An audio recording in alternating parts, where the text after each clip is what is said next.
Closed-minded people will think that certain opportunities are always a scam. And then open-minded people will look at it as obviously opportunities. There's no fucking secret to what I did. Like there's literally no secret. I worked as hard as I could and saved as much money as I could until the right opportunity came up. That was it. Literally, that's it. Done. Book over.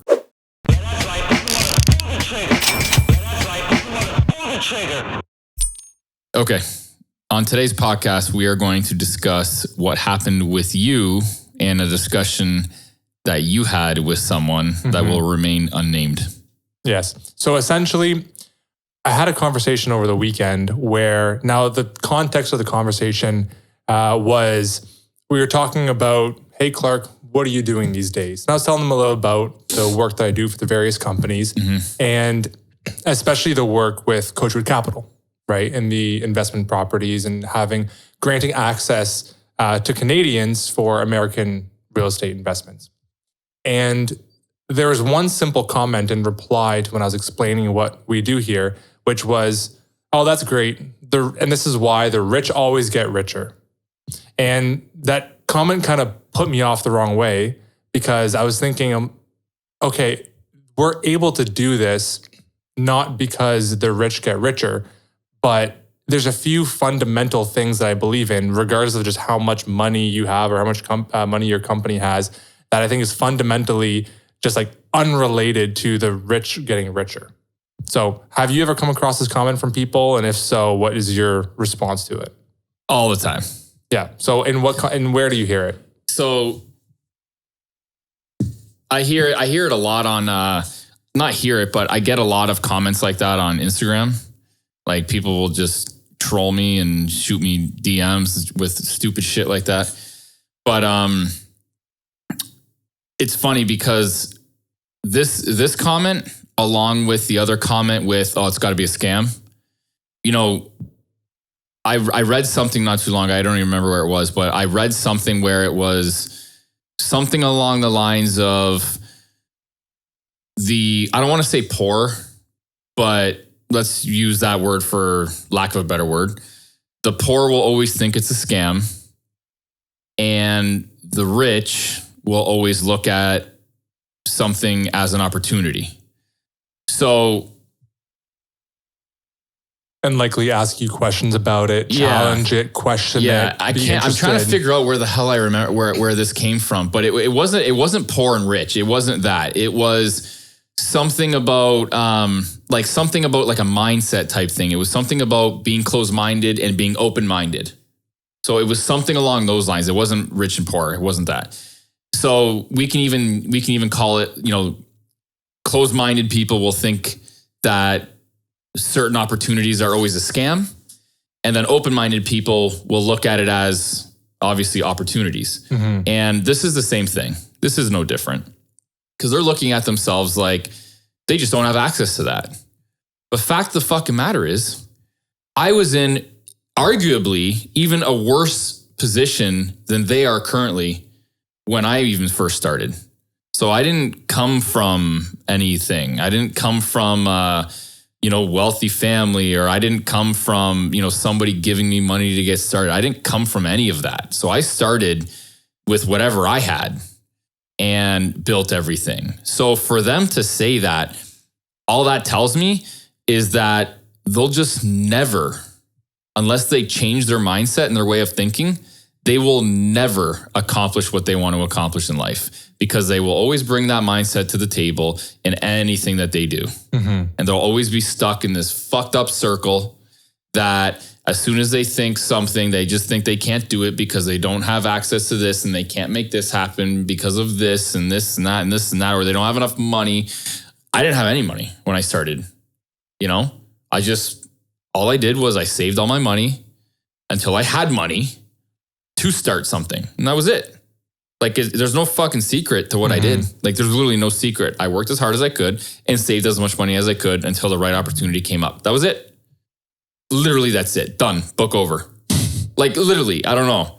So these type of comments, I think, are fucking hilarious. Yeah. I think they're hilarious. And it all boils down to a mentality thing. 100%. And you know what, too? We need people like that in the world, because it makes way for people like us. And that's it. It's a sad reality. But fact of the matter is, if everybody thought the way that we thought, there'd be way more competition. So move the fuck over if you want to have that mentality and make way for people that don't and want opportunity in their life. Because if you're going to continuously have that opportunity, you're not going to get anything done. Or if you're going to continuously have that kind of mindset, you're not going to get anything done in this life. Nothing. You're always going to continuously think that, like, what a fucked up saying that is, like, the rich always get richer. Yeah, because the rich make smarter decisions and they take the risk. That's it. That's why. And what's interesting is a lot of if we tie it back to Coachwood Capital, a lot of the principles that we're following at the scale of Coachwood Capital, the exact same principles could be applied to if you're buying your first rental property. 100%. Right? So for example, looking for a great deal, right? Looking for location, looking for the ratios, doing your due diligence, right? All of those things can apply to your very first deal. If you're thinking about what we're trying to do in Coachwood Capital is make something that's very, very, very difficult for the average person, which is Canadians investing into American multifamily real estate. We're trying to take something that's very difficult and make it so easy for people. If you apply that same logic to literally anything, you don't have to be rich. Just take anything in the world and just try to take something that's difficult and work to make that easier for people. I guarantee that's an opportunity right there. I only start businesses that have massive barriers. That's all I'm interested in. It reduces the amount of competition because I am the type of person that will try to knock down every single wall that is in front of me until I get to the result. And not everybody's willing to do that. So I try to start businesses that have a lot of walls and barriers up in front of me. To get to the end point. And I think a lot of people look at this richness as a starting point, right? That, well, you are starting rich and that's why you're able to have these opportunities. That's why you're able to live the life that you're able to live. But rather, this is a result of having certain mentality and actions over a long period of time. Right? Like, for example, the opportunity with Coachwood Capital did not happen right when you first started your career. Arguably, it's 10 to 15 years in the making of trying to get to this point of all these things building up, right? Yeah, I think it's hilarious. Like, really? Like, they're acting like I just started or whatever they probably think. They probably just, again, here we go again with the tip of the iceberg bullshit. The same stuff. That's exactly what this is. They just see the result. They don't see the previous 12 years getting to this point. They don't see that. Right. That's the reality of it. How many times have you ever seen those memes on Instagram where it's, the iceberg meme all the time? All the time. Right? Yeah. This is exactly what we're dealing with here. And so anyone that's listening that might think, okay, well, I want to try to take the same principles that are applied to build Coachwood Capital and I want to try to apply it to myself. Let's say, for example, on a smaller scale. I'd say, in addition to looking for the opportunity of making something that's extremely difficult for people very, very easy. So for a lot of people listening, they might think, okay, well, how does this apply to me? Maybe if I'm at the early stages of my investing career. One thing that I found was very interesting was that when you're looking for a lot of these properties and scoping them out, you jump into a lot of these deals not knowing how they're going to work out yet, right? You say, I don't know how this is going to work out, but I'll figure it out. And I think that's a key point for the mentality moving into a deal. Literally, even if it's your very first deal, rather than being like, oh, I have to figure out all the details and compare every single property against one another in order to try to pick the best property for me for my first deal. You're like, no, if you apply the same logic as Coachwood Capital, find a great deal, don't overthink it, jump on it, and just, you don't need to know all the details of how you're going to make it work. Just jump on the deal, get it under contract, and you'll figure it out, right?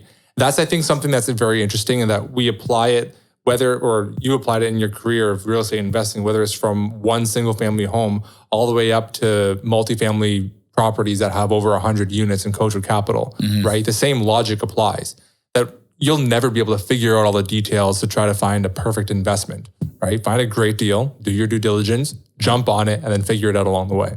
Yeah. Actually, Scott and I touched on this about, lining up the specific types of strategies and things like that to get started and making sure all your ducks are in a row and all that stuff.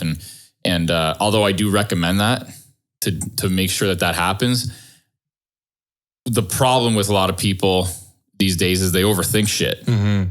And when you overthink shit like this, you'll be sitting on the sidelines forever. You know, I know plenty of people that have literally from day one when I started real estate investing, or my real estate business, I don't like to call it real estate investing. When I started my real estate business, from day one, they were going to do it too. And they had either just, number one, recently bought their own property now, or they still haven't. Mm. It's like 12, 13 years later. Mm. And I'm like hundreds of units deep. So if they would have started the same point as me and just taken that risk, they would have been, you know, maybe not as far or further. Mm-hmm. It's hard to say, obviously. But fact of the matter is, going back to the original statement that person made, fact of the matter is, I took the fucking risk when everybody told me not to do it. Like literally there was not one person that told me, yeah, I think this is a good idea. Everybody said, no, don't do it. Windsor's in the shit. It'll never come back. Windsor's a goner, like all that stuff. You're going to lose all your money, like all that stuff. I did it anyways. I thought, okay, well, you know what? Windsor's it can't get much worse. And even if it does get much worse, you know, what's it going to go from? It's going to go to 40 to what, 20? I just didn't think it was going to go that low. It was insane, right? It was already so low. So I took the risk, an absolute crazy risk. Lo and behold, it took like, I don't know what, 7 years to pay off, but it did. So for someone to say that is totally ridiculous because, yeah, fact of the matter is I took the risk. I put out the money.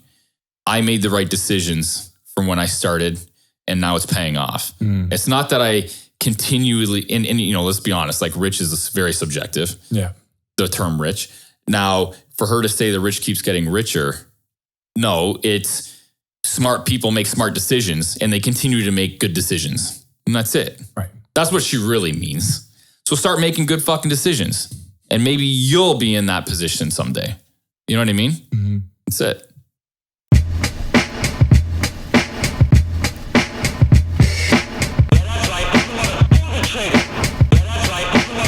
Trigger.